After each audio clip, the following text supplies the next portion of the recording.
All right, we are starting up Black Mountain. You can see signed in here, a little more winter than it is at my house. But here's our trail that we're heading up, Cookie and I.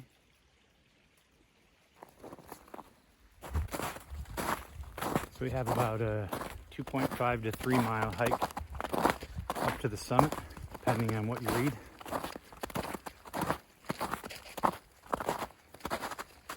This is one of the first hikes that we did as a family when we first moved up here from North Carolina. It's a little warmer when we did it. None of this crazy white stuff on the ground. Come on, Cook. Expecting a bit of a mushy combination of snow, mud, ice, melting ice. Trying to get up before the rain comes in this afternoon. Hopefully we can get up and back. Have a little coffee on the summit.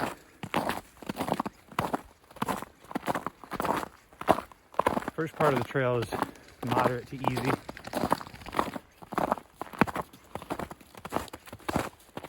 Basically like an old logging trail.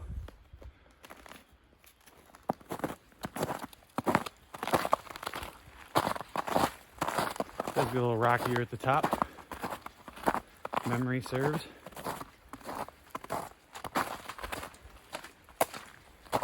The Lake George Wilderness area, one of our favorites. Pretty easy access from our house.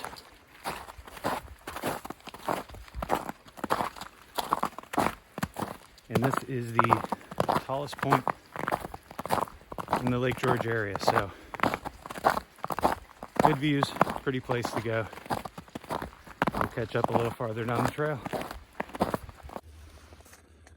All right, so the first thing you come to on the trail is any kind of marker is going to be this, I guess it's an old farm or hunting camp. Very private property, always respect it. One of the great things of the Adirondacks is it's a ton of public land, and a lot of the private landowners, you know, give easements and access to these amazing places we get to go. So always respect the private property, stay off of it. You can see the 1.8 miles to the summit and the crazy ding dong dog ready to roll. You ready, Cook? Huh? You ready to go? All right, I think she's ready to go. We'll see you soon. It really is an incredible start to the trail. Nice gentle stroll through the woods. A little muddy. As you can see, we've had some early season snow, and then it's about 36 degrees out right now. So things are a little smushy, a little chilly, but listen how quiet that is. I love winter hikes.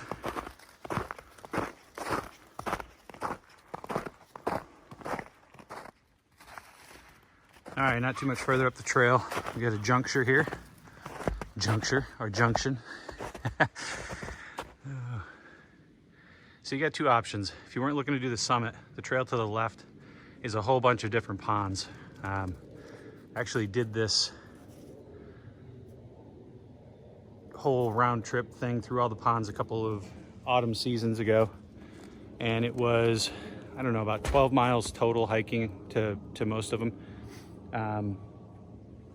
Gorgeous, really easy hiking too. I mean, a little up and down here and there, but no real elevation gain.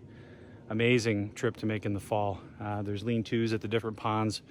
Each one's unique and has its own beauty. I'm about to do a quick change here because I sweat peeling an orange, and that's my biggest challenge on winter hikes. I always start out cold. You know, I'll strip down to what I think is the right amount of clothes to wear to avoid sweating too much. I haven't even hit any real, you know, hiking to speak of in terms of elevation or strain. And I'm already sweating. So I'm going to peel off the shell here, and you know, I'm going to do a whole video on layering and hiking in the wintertime so that everybody kind of knows what to expect. But when you sweat like I do, it's always the big challenge. Don't want to get up to the summit and have a miserable time because I'm freezing. I have insulating layers in my pack, and I'll put those on when I get up there and make coffee if the weather's right. But yeah, about to change colors on you. And boom, just like that, I'm not overheating now. So no joke, in the wintertime, this is it. I got a silk weight layer of longies on, a real lightweight hoodie, and we're getting ready to hit the real mountain trail now. So I will check back in with you. Cookie's ready to roll. We'll see you in a few.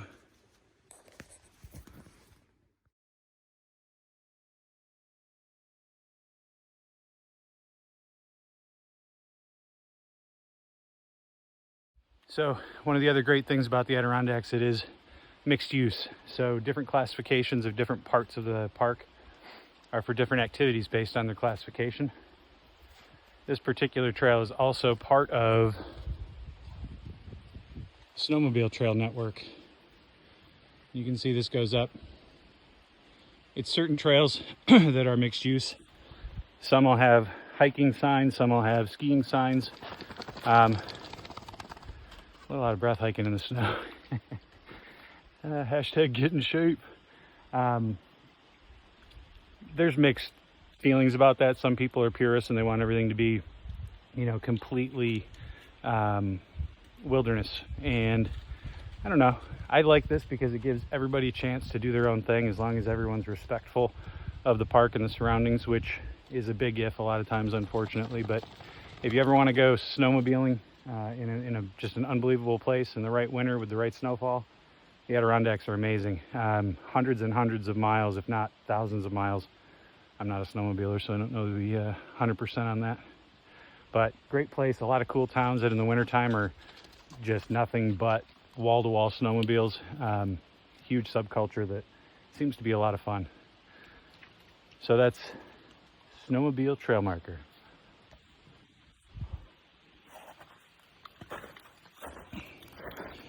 We're going to continue up the mountain on our stream slush trail.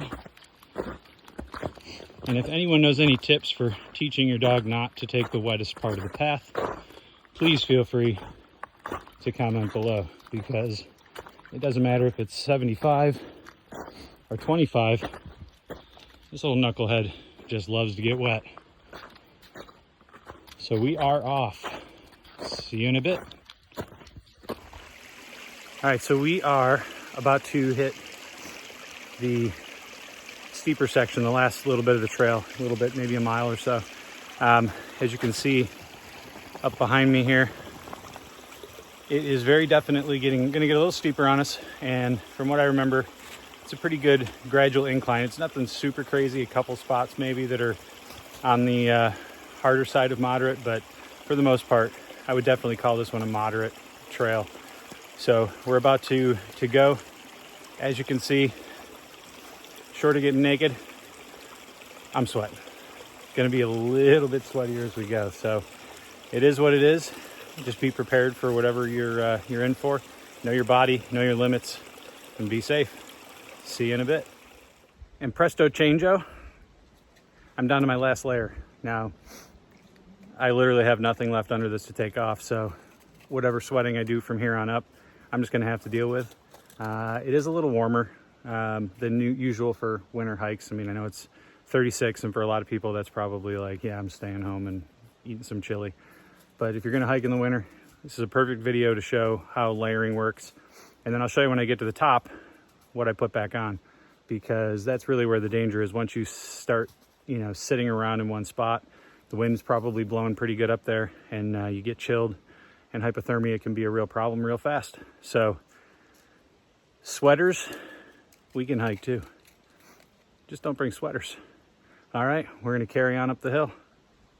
As you can see, I have adequately sweated to give everyone a good idea of how to tolerate that. It's a little steeper up here for sure. I would say I would classify this as moderate. If you are an out of shape hiker or maybe an elderly hiker, this may be on the difficult side of moderate. If you're not elderly, but the longest you've walked was from the couch to the refrigerator to grab a beer or a soda or something, then this might be a challenge. But so far so good. Great hike, peaceful winter. One piece of gear that I did bring that I'm happy about are my micro spikes. They're just a rubber gasket thing with spikes on the bottom that goes around the bottoms of your shoes to give you some traction. Another few inches of snow, this would have been snowshoe terrain, but it's very packed down. And, you know, general rule of thumb, as far as I know, is 6 inches snowshoes. We probably have 4, maybe, yeah, probably around 4 inches. But it's wet, it's packy, so this hasn't been too bad. But there's definitely some icy spots, especially on rocks and places where the water's running around. So I'll talk more about my Catulis in another video. But here's a quick shot of them for anybody that's curious.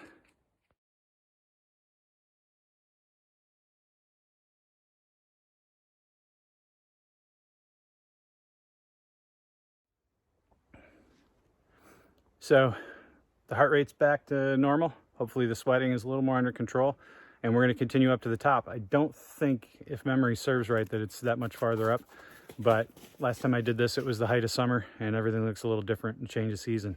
So we're going to continue up the trail. Hopefully we will see you in just a few more minutes. It'll seem like magic for you guys. Easiest way to hike, Adirondack, baby. Watch from the comfort of your home and enjoy everything that the Adirondack Mountains have to offer. Sorry, I'm practicing my infomercials. I will see you at the top.